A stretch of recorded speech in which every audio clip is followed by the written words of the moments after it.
एक बुजुर्ग महिला होती हैं, उनके 3 बेटे थे। तो जो बड़ा वाला बेटा था वो अक्सर जो है हैदराबाद रहा करता था, और जो दूसरा वाला लड़का था वो जो है दुबई रहा करता था, और जो छोटा लड़का था वो दिल्ली रहा करता था।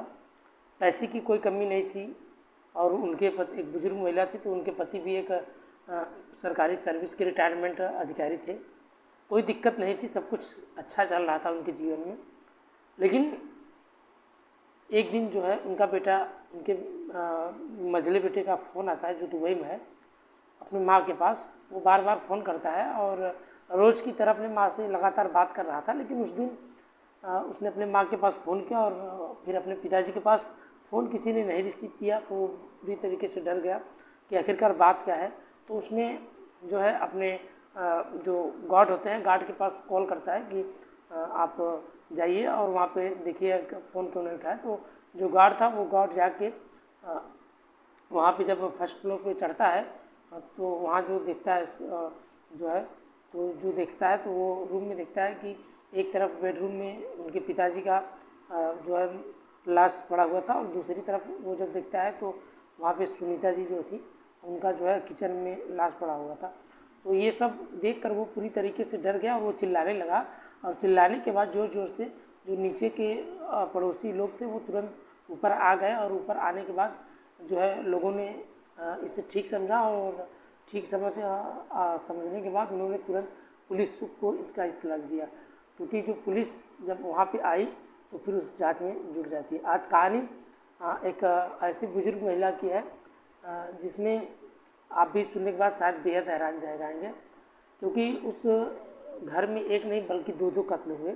एक बुजुर्ग जो है आदमी की जिनका उम्र लगभग 75 साल था, और एक बुजुर्ग महिला थी जिनका उम्र लगभग 65 साल था। नमस्कार, आदाब, सत श्री अकाल। बधुई प्लस में आप सबका स्वागत है। मैं आपका दोस्त अमित कुमार। आज हम सच्ची घटना का जिक्र करने वाले हैं। ये सच्ची घटना दरअसल पटना की है। पटना में एक 15 अक्टूबर पटना की है, जो वहाँ का थाना लगता है पाटलिपुत्र, जो 100 मीटर की दूरी पर एक जो है नेहरू रोड नंबर 2 की कहानी है, जो सुजाता निवास में ये वारदात हुआ था। जिनके पति का नाम था जो है NK श्रीवास्तव। वो मूल रूप से एक सीवन के तैनात थाने क्षेत्र के पंचखली गांव के रहने वाले थे। वो जो है बिस्कोमान के रिटायरमेंट अधिकारी थे, और NK श्रीवास्तव का शव उनके बेडरूम में मिल जाता है, और पत्नी का शव किचन में था, क्योंकि खून से सने थे, और NK श्रीवास्तव को चाकू से गोद दिया गया था। वही सुजाता को जो है सिलौटी से और लोहे से जो है उनको जो है मार मार कर उनका सर फोड़ दिया गया था। दरअसल एक कहानी शुरू होती है एक ऐसे परिवार की जिसमें 3 लड़के होते हैं। पहला बड़ा बेटा हैदराबाद में होता है, और मझला बेटा दुबई में, और छोटा बेटा दिल्ली में रहा करते थे। सुजाता निवास के ग्राउंड फ्लोर पर किराएदार रहा करते थे, और फर्स्ट फ्लोर पर दंपति जो है अपने जो है साथ में रहा करते थे। और मंगलवार को दुबई से नितिन ने कई बार माँ को और पिताजी को फ़ोन किया। दोनों ने किसी ने उनके फ़ोन का जवाब नहीं दिया। तो सुजाता निवास के ठीक सामने गणेश जानकी अपार्टमेंट है। मंगलवार की देर शाम को अपार्टमेंट में गार्ड राम प्यारे यादव को फ़ोन किया गया और घर में जाकर देखने के लिए कहा गया। गार्ड राम प्यारे ने कहा कि मैंने उनके एक किराएदार को लेकर सुजाता निवास के पहले तल्ले पर गया और देखा तो दोनों मृत पड़े हुए थे। एक का शव बेडरूम में और दूसरे का शव किचन में पड़ा था। गार्ड ने जब पाटलिपुत्र थाने के उनके बेटे को घटना की जानकारी दी तो पुलिस के अनुसार लगा कि यह घटना दोपहर के 2 या 3 बजे के बीच है, क्योंकि कमरे से लेकर किचन तक जो है पसरा हुआ खून सूख चुका था। तो इसके बारे में जानकारी लेने के लिए सबसे पहले शव को जानकारी अपार्टमेंट के गार्ड राम प्यारे यादव ने देखा, और प्यारे यादव ने नागेंद्र के बेटे नितिन जो है को कहने पर सुजाता निवास में गया था, और प्यारे ऊपर जाते वक्त नागेंद्र के किराएदार अजय को भी अपने साथ ऊपर ले गया। प्यारे ने बताया कि ऊपर बेडरूम में नागेंद्र और किचन में उनकी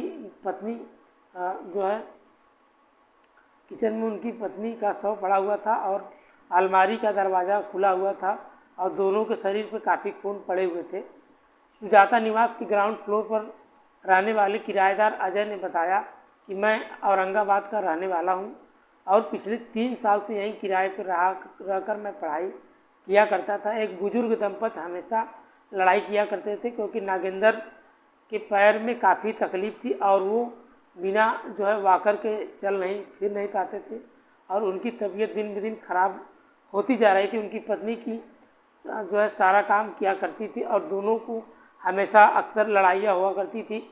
7 दिन पहले भी दोनों ने जमकर लड़ाई हुई। आवाज़ सुनकर मैं ऊपर गया और दोनों को शांत किया। मंगलवार को भी लगभग 12 बजे लड़ाई होने की आवाज़ सुनाई दी और 1 बजे के आसपास आवाज़ आना बंद हो गया और मैं पढ़ाई कर रहा था। हमेशा लड़ाई जानकारी जानकर मैं ऊपर नहीं जाया और मेरे कमरे की दरवाज़ा भी बंद था। इस बीच कौन आया कौन गया मुझे नहीं पता था।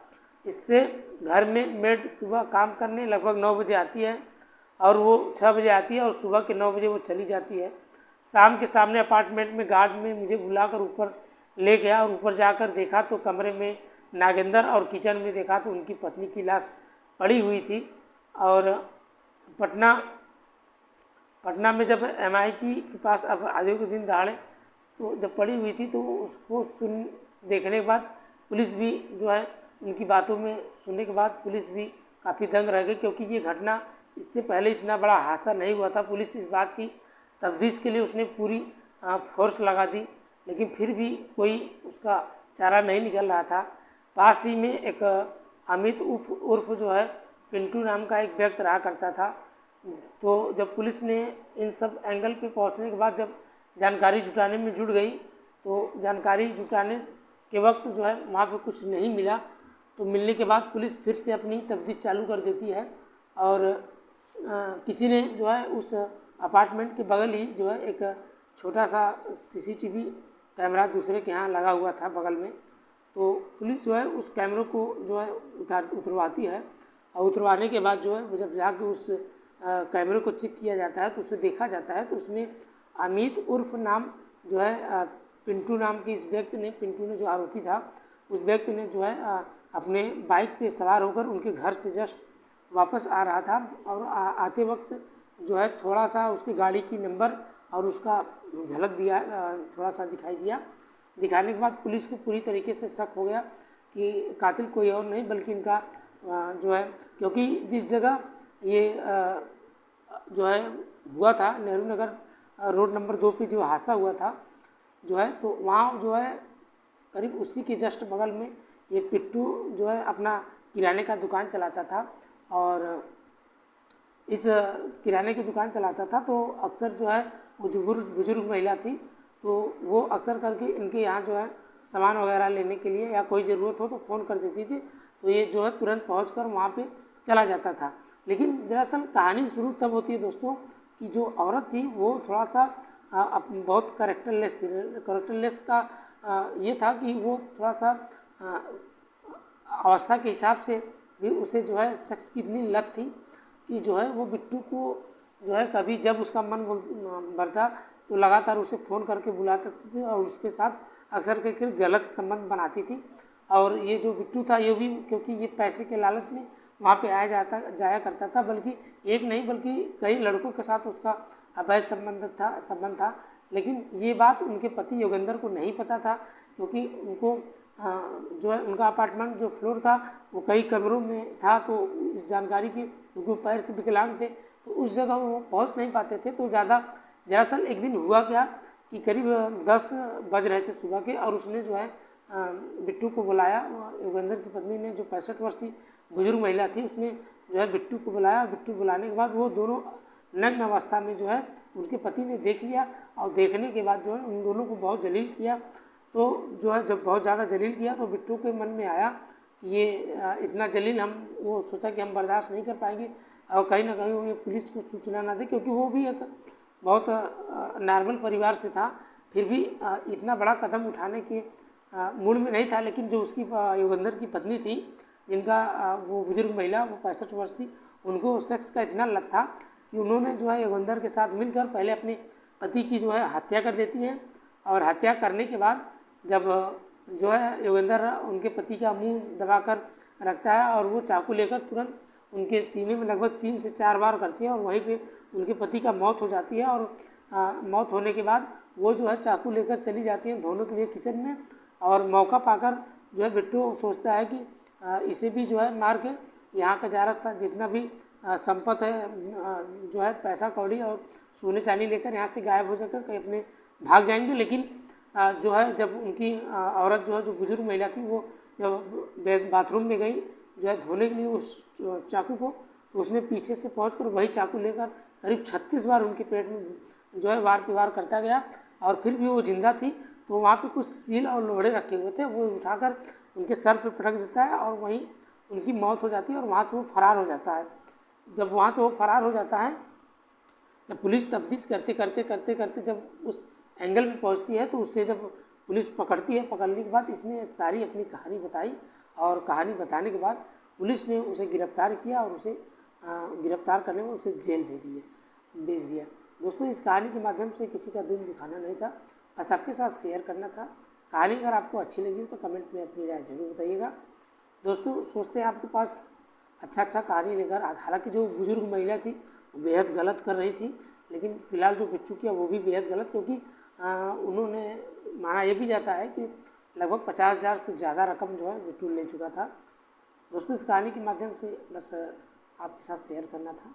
आशा करते हैं आप लोग खुश होंगे, सेफ होंगे, सुरक्षित होंगे, अच्छे होंगे।